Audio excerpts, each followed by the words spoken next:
Next. సరే, ఇదంతా నేను చెప్పిందే. నెక్స్ట్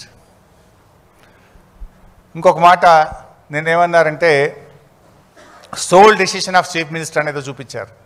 అంటే ఇది నేనేమి ఎంత వేగ్గా వీళ్ళు తయారు చేసింది అనడానికి నేను చెప్పే ప్రయత్నం. ఇదంతా కూడా అసెంబ్లీలో కడిగేస్తాం, దుమ్ము దులిపేస్తాం. వాళ్ళు దమ్ముంటే మైక్ కట్ చేయకుండా టైం ఇవ్వాలి. మైక్ కట్ చేయొద్దు. మైక్ కట్ చేసి మీరు పారిపోతారు. ఎప్పుడు కూడా ఈ ప్రభుత్వానికి, రేవంత్ ప్రభుత్వానికి మైక్ కట్ చేయడం, పారిపోవడం అలవాటు. అన్ని నిజాలు బయట పెడతాం.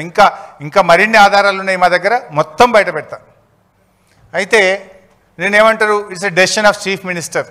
నేను ఇందాకనే చెప్పిన, ఒక ప్రాజెక్టును పూర్తి చేయడం కోసం ముఖ్యమంత్రి రివ్యూ చేయడం అనేది ఆయన బాధ్యత. ఆ ముఖ్యమంత్రి రివ్యూ చేయకపోతే తప్పు, కానీ రివ్యూ చేస్తే తప్ప. It is totally illogic. ఇదేదో రాజకీయ ప్రమే. It's not political. Is the political executive. డెఫినెట్గా ఆయన రివ్యూ చేయాలి. నిజంగా రాష్ట్రం మీద ప్రేమ ఉన్న వ్యక్తి, ఉద్యమం చేసి తెలంగాణ సాధించిన వ్యక్తి, ప్రాణాలు త్యజించడానికి సిద్ధపడి తెలంగాణ రాష్ట్రాన్ని సాధించిన వ్యక్తి, తెలంగాణ ప్రజలకు నీళ్ళు ఇవ్వాలని తపనపడ్డ వ్యక్తి కనుక రాత్రింబవళ్ళు కష్టపడ్డాడు, తండ్లాడిండు, తొందరగా పూర్తి చేయడానికి రివ్యూ చేసిండు.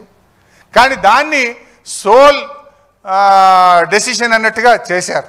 వాస్తవమైంది ఇందాకనే మీరు చూసిండ్రు. ఇందాకనే స్పష్టంగా పేజ్ నెంబర్ 14లో మీకు చూపించాను. ఎక్స్పర్ట్స్ కమిటీయే చెప్పింది. వ్యాప్కోస్ has chosen after conducting the LIDAR survey Medigadda Annaram Sundilla location number 1.